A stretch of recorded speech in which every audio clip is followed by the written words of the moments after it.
One special feature of the philosophy of devotion in our religion is that we worship even the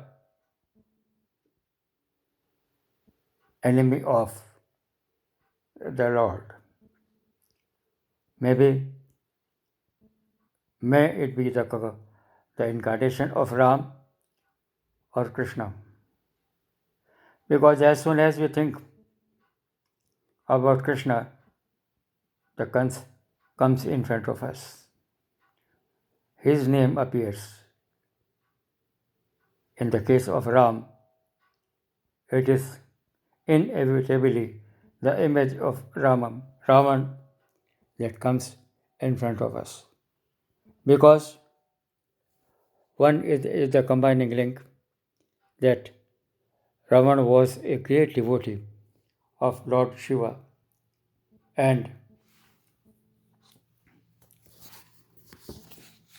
Ram was equally a great devotee of Lord Shiva. So this way, Ravan appears that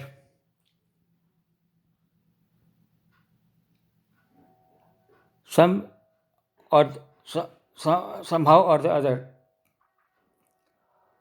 our image shatters the image of Ravan as a Rakshasa, as a demon, or one who was a sinner. So thus, despite being the great rival of Lord Rama, he appears to be adorable. Think about we always think about Ravan as a bad personality. He, no doubt, eloped or kidnapped Sita,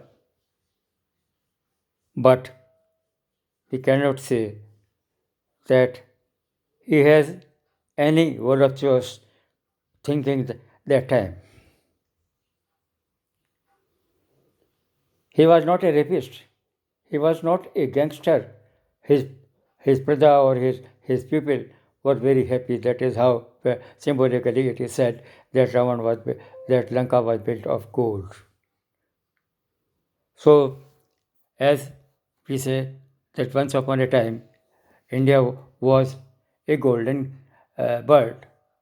It is all an allegorical statement because neither India was virtually a golden bird nor was Lanka made of gold. It is the parameter to say the highest order of one's wealth.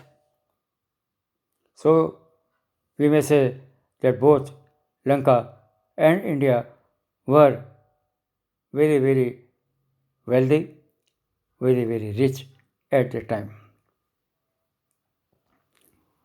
This is there. I am giving some evidence about Ram because he had a political purpose behind kidnapping Sita because her sister has been deformed by Lakshman. But so that was a sort of political rivalry, a fight of to satisfy one's ego that such a thing happened with the sister of Raman. Nobody would like it. So I may say that the way we take this incident of Sita Haran is not a personal incident, but it was a political act of revenge which Ravan took. As a proof, I quote from Ramayana that when for the first time Ravan sees Sita when he was standing in front of the hermitage uh, where Ram, Sita, and Lakshmana lived. They Ravan Ramcharitmanas says, "Man hi man, pranam te kina." It means that Ravan offered his salutations to Sita heart to heart, and even after taking her to Lanka, he did not touch her. He did not capture her in his harem or in his palace, but kept her in Ashok Vatika, that no force was used by Ravan. That speaks of the greatness of the character of Ravan,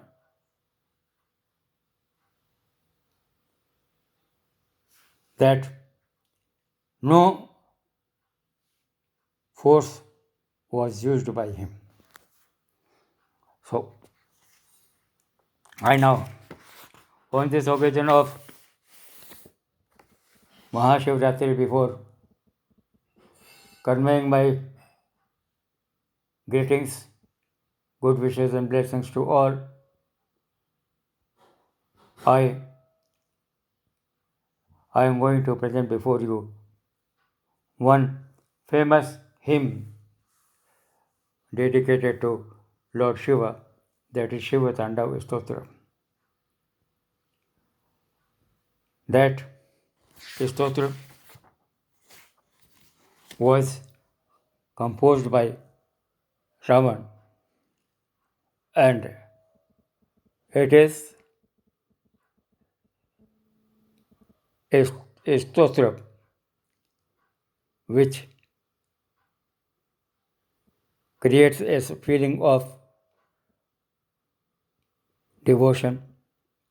One's heart vibrates with the forceful steps of Shiva's Tandav dance, visualizing the wild movements of Shiva's matted hair, and experiencing the exhilarating splashes of the holy water of Ganges. Shiva's Tandava is destruction growing in creation.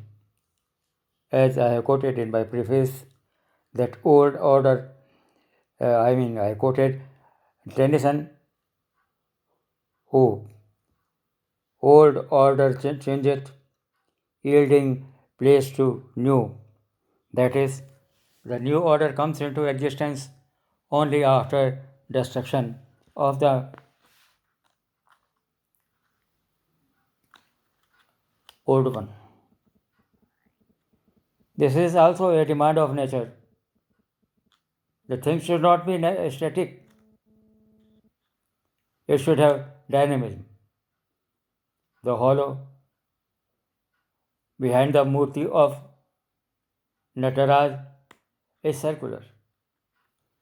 And circular, that means the circumference of the form of a circle. You may start anywhere, it has no particular starting point, and it has no particular is a finishing point. It goes and goes.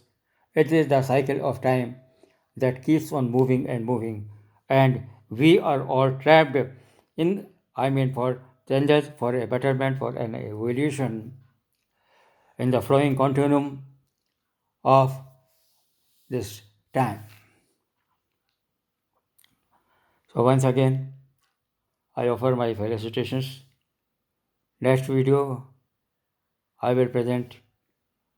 I have published the translation. I mean, not the translation alone.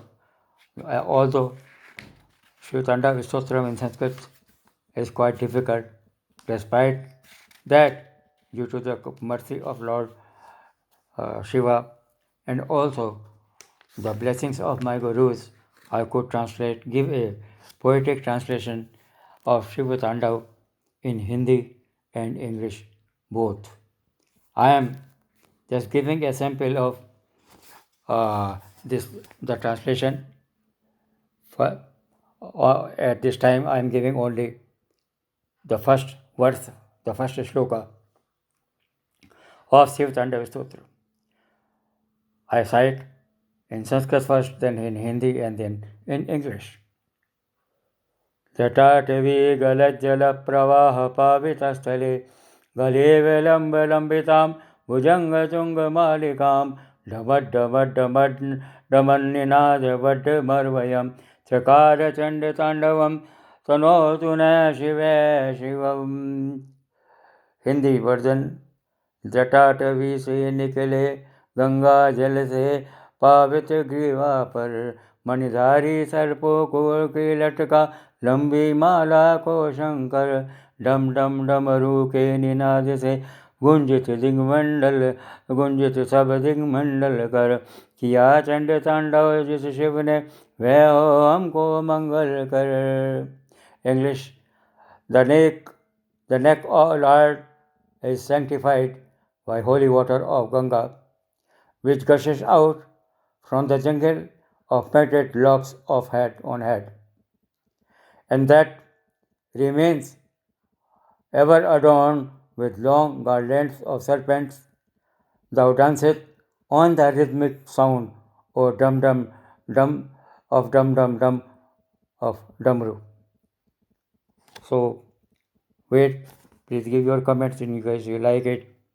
I will try to present the remaining part of Shiva Tandav Stotram. Om Namah Shivaya. Har Har Mahadev.